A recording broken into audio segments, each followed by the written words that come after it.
grass felt soft under their feet. Birds continued singing overhead. The air smelled sweet and clean. But the cold spot followed. It stayed just behind them, making the breeze feel sharper than it should. Rafey kept glancing back over his shoulder. After a few minutes he spoke again, his voice small and tired. "They said they saved chocolate cookies for me. They looked really happy to see us. Why can't we just sit with them for a little while? I won't eat much. I just want to say thank you." Noodly's paw tightened gently around Rafey's. His voice was hoarse, still carrying the raw pain from the last layer. "Because they aren't real, Rafey. None of it is. I wanted them to be real more than anything, but they're not." Paradox walked beside Noodly, his gray cloak flowing smoothly with each step. The amber glow in his eyes remained steady. "The entity is patient in this layer. It will not force you. It will simply wait. Every time you feel tired or hungry or lonely, it will offer the same comfort again, a little warmer each time, a little harder to refuse." Agatha scanned their surroundings as they walked. The shadows of the trees moved with a slight delay. In a small puddle on the path, their reflections blinked out of sync. The cold spot had grown strong enough that the grass behind them looked slightly wilted. She spoke quietly. "The cold is getting closer. The entity is learning how to make the invitation feel kinder, less obvious." Rocky walked with his hands in his pockets, Stetson low. His voice had lost most of its earlier stubbornness, replaced by a quiet worry. "I hate saying this, but the kid's breaking my heart. He's been asking for the same thing all day. One normal meal, one smile from people who look like family. After losing Fischl and everything else, maybe we're being too hard on him." George nodded slowly, though doubt was clear on his face. "The park feels safe. No fire, no collapsing buildings, just grass and trees and cookies. Part of me wants to believe this one is different." Grok continued scanning. Surface conditions remained stable. However, emotional resonance readings are rising.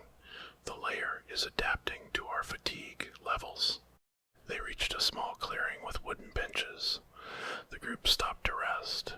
In the distance, they could still see the parents sitting on a picnic blanket under a tree. They waved gently when they noticed the group looking.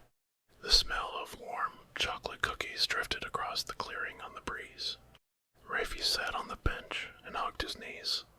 "I miss normal things. I miss having someone make food for me and ask how my day was." Noodly sat beside him. His voice cracked as he tried to explain. "I miss it too, Rafey. More than you know. But every time we accept their invitation, we give the entity more power over us. It uses our memories against us." Paradox remained standing, watching the distant picnic. "This layer is designed to feel earned. You walked away once. It will offer again and again. Each time the offer will feel a little more reasonable, a little less dangerous."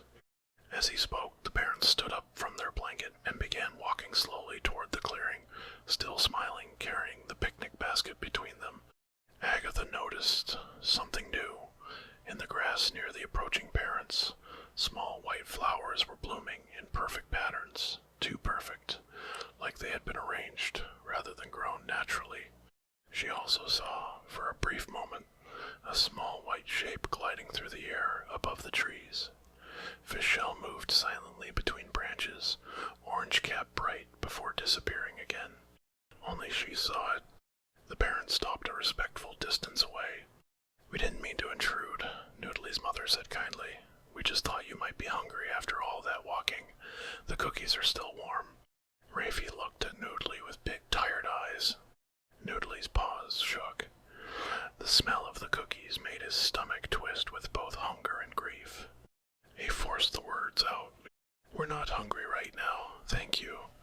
The parents nodded understandingly and stepped back. "We'll be right over here if you change your mind," his father said gently. "Take your time."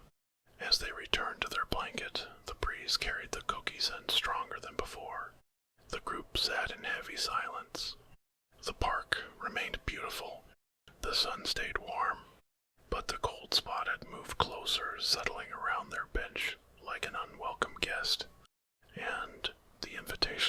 patiently for them to finally say yes.